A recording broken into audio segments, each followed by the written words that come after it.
যদি 100 পেজ থাকে তাহলে 90টা পেজই এই রিস্ট্রিক্টেড মনিটাইজেশন। বিশেষ করে যারা এখনো পর্যন্ত মনিটাইজেশন পান নাই, নতুন ইউজার, নতুন কাজ করতেছেন, বিশেষ করে তাদের এই রিস্ট্রিক্টেড মনিটাইজেশনটা বেশি।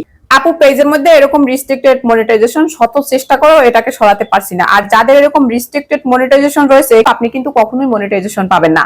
আর শত চেষ্টা করেও আপনি কিন্তু এটা সরাতে পারবেন না যদি আপনি সঠিক ওয়ে, সঠিক পদ্ধতিটা না জানেন। আজকে আমি দেখাবো শুধুমাত্র 1 মিনিটে 1 ক্লিকে আপনি কিভাবে আপনার এই রিস্ট্রিক্টেড মনিটাইজেশন থেকে ইনেবল মনিটাইজেশন করবেন, কিভাবে 1 মিনিটে সমাধান করবেন। আজকের এই ভিডিওতে একদম প্রমাণ সহকারে আপনাদের দেখাবো, তাই জন্যই বলছি ভিডিওটা কিন্তু খুবই গুরুত্বপূর্ণ। আপনি একদম স্কিপ না করে এই ভিডিওটা পুরোপুরি কন্টিনিউ করবেন। আপনি একটু খেয়াল করে দেখবেন, এখানে কিন্তু এখন রিস্ট্রিক্টেড মনিটাইজেশন রয়েছে আর এই পেজের নাম হচ্ছে তামান্না মুস্কান 02। ওকে, আমি এই রিস্ট্রিক্টেড মনিটাইজেশনটাই এখন এনেবল করব। কিভাবে এটা সরাবো আজকের এই ভিডিওতে দেখাবো প্রমাণ সহকারে। আমি এখান থেকে ব্যাক চলে যাব। ওকে, চলে যাবেন আপনি আপনার ফোন থেকে এই যে ক্রোম ব্রাউজারে আসবেন। ক্রোম ব্রাউজারে আসার পরে আপনি এখানে এই যে সার্চ অপশন পেয়ে যাবেন উপরে। এই সার্চ অপশনে আপনাকে লিখে দিতে হবে ফেসবুক মনিটাইজেশন টুল। একটু খেয়াল করবেন, এই যে দেখুন ফেসবুক মনিটাইজেশন টুলস লিখে আপনি যখন সার্চ করে দিবেন তখন কিন্তু আপনার সামনে ঠিক এরকম একটা ইন্টারফেস আসবে।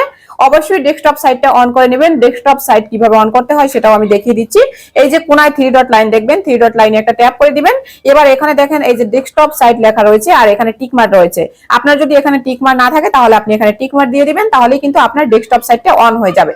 ডেস্কটপ সাইট অন হয়ে গেলে আপনি যখন মনিটাইজেশন এই যে টুলস লিখবেন, ফেসবুক মনিটাইজেশন টুলস লিখে যখন সার্চ করবেন তখন কিন্তু আপনার সামনে এই যে আমি একটু জুম করে দেখাচ্ছি, মনিটাইজেশন টুল অ্যাপ্লিকেশন নামে একটা অপশন এখানে চলে আসবে।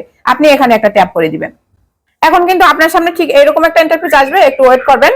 এই যে এইরকম একটা ইন্টারফেস আসবে। এখন এখানে আপনি দেখতে পাচ্ছেন অবশ্যই আপনার যেই পেজটাতে সমস্যা, যেই পেজটাতে রিস্ট্রিক্টেড মনিটাইজেশন আসছে, আপনি ওই পেজের আন্ডারে যে অ্যাডমিন আইডিটা রয়েছে সেই আইডিটা আপনার এই ক্রোম ব্রাউজারে লগইন করতে হবে। যদি লগইন না থাকে তাহলে আপনি লগইন করবেন। আর লগইন করলেই কিন্তু এইরকম একটা অপশন আপনার সামনে আসবে। এরকম একটা অপশন আসলে আপনি এখান থেকে আপনার পেজটা সিলেক্ট করে দিবেন। আপনার যেই পেজটাতে সমস্যা রয়েছে সেই পেজটা এখান থেকে সিলেক্ট করে দিবেন। তো আমার যেহেতু তামান্না মুস্কান 02 তে সমস্যা, আমি সেটা সিলেক্ট করে দিলাম। এবার এখানে দেখতে পাচ্ছেন যে ব্যান্ড অ্যাকাউন্ট, এই যে বাম পাশে ব্যান্ড অ্যাকাউন্ট, ডান পাশে রয়েছে সেটআপ অপশন। তো আপনি এখানে এই যে সেটআপ অপশনের উপরে একটা ট্যাপ করে দিবেন। এই সেটআপের উপরে যখন আপনি ট্যাপ করে দিবেন তখন কিন্তু আপনার সামনে ঠিক এরকম একটা ইন্টারফেস আসবে। আমি এখানে একটু জুম করে আপনাদের দেখাচ্ছি যাতে আপনাদের বুঝতে অসুবিধা না হয়। এই যে এখানে দেখতে পাচ্ছেন সিলেক্ট পেজ বলে একটা অপশন কিন্তু এখানে রয়েছে, এই যে সিলেক্ট পেজ।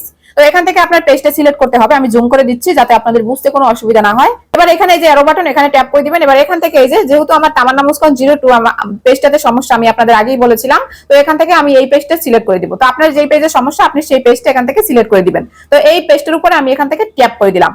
ট্যাপ করে দেওয়ার পর আমি জুম আউট করে দিচ্ছি। এবার এখান থেকে এই যে সেন্ড অপশন রয়েছে, এই সেন্ড অপশনে একটা ট্যাপ করে দিতে হবে।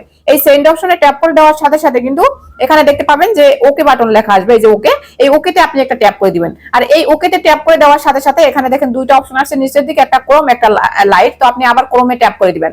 ক্রোমে ট্যাপ করে দেওয়ার পর দেখবেন আপনার এখানে কিন্তু পেজটা চলে আসছে, মানে আপনার যে পেজটা সেই পেজটা কিন্তু এখানে চলে আসছে, অলরেডি চলে আসছে, আপনার কাজ শেষ। এখন আমি যদি আপনাদের দেখাই, আমি এখান থেকে চলে যাব সেই ফেসবুকে চলে যাব। একদম ফেসবুকে যাওয়ার পর আপনি এই যে লোগোটা রয়েছে এই লোগোটার উপর একটা ট্যাপ করে দিবেন, এই যে তামান্না মুস্কান 02। এবার এখান থেকে এই যে সি ড্যাশবোর্ড এখানে ট্যাপ করে দিবেন। এখন আমি আপনাদের দেখাবো যে রিস্ট্রিক্টেড মনিটাইজেশনটা ঠিক হলো কিনা। হ্যাঁ, এবার আপনি নিচের দিকে আসবেন, এখানে এই যে পেজ রিকমেন্ডেশন বলে একটা অপশন রয়েছে, এখানে ট্যাপ করে দিলেন। এবার এখান থেকে এই যে পেজ স্ট্যাটাস আমি এখানে ট্যাপ করে দিব। এবার এখানে দেখেন, এখানে কিন্তু আপনারা খেয়াল করে দেখেন, এখানে কিন্তু অলরেডি এলিজিবল টু মনিটাইজেশন হয়ে গেছে। এখানে কিন্তু রিস্ট্রিক্টেড মনিটাইজেশন ছিল আর আমি আপনাদের দেখিয়েছিলাম যে তামান্না মুস্কান 02 যে পেজটা রয়েছে সেই পেজটার আন্ডারেই কিন্তু এই সমস্যাটা ছিল। ওকে, এখানে কিন্তু রিস্ট্রিক্টেড মনিটাইজেশন ছিল, এখন কিন্তু এলিজিবল টু মনিটাইজেশন অলরেডি হয়ে গেছে। এখানে কিন্তু এই যে সবগুলো চলে আসছে। এখন এই ক্রাইটেরিয়া একটার পর একটা ফুলফিল হওয়ার পরে কিন্তু এগুলো সব মনিটাইজেশন দিয়ে দিবে। তো এই সমস্যাটা যদি আপনার পেজে থাকে রিস্ট্রিক্টেড মনিটাইজেশন, তখন কিন্তু আপনাকে এই মনিটাইজেশন দিবে না। ঠিক আছে, যাদের পেজে এরকম রিস্ট্রিক্টেড মনিটাইজেশন রয়েছে তারা যদি আমার এই ভিডিওটা দেখে দেখে এরকম ভাবে কাজ করেন, আমি 100% গ্যারান্টি দিয়ে বলতেছি আপনাদের রিস্ট্রিক্টেড মনিটাইজেশন কিন্তু 1 ক্লিকে সমাধান হয়ে যাবে। যদি একবার ভিডিওটা দেখে না বুঝেন, 2 বার 3 বার 4 বার 5 বার যতবারে না বুঝেন ততবার দেখে দেখে তারপরে আপনি কাজটা করেন, অবশ্যই আপনার এই রিস্ট্রিক্টেড মনিটাইজেশন ঠিক হয়ে এখানে কিন্তু এলিজিবল মনিটাইজেশন হয়ে যাবে। এই ছিল আজকের ভিডিও, আর আশা করি আজকের ভিডিওটা আপনাদের অনেক বেশি উপকারে আসবে। যদি ভিডিওটা ভালো লেগে থাকে তাহলে অবশ্যই একটা শেয়ার করে দিবেন। ভিডিও জুড়ে ছিলাম আমি তামান্না মুস্কান। আজকের ভিডিও আমি এখানেই শেষ করব। দেখা হবে নেক্সট কোন ভিডিওতে। সে পর্যন্ত সবাই ভালো থাকবেন, সুস্থ থাকবেন। আল্লাহ হাফেজ।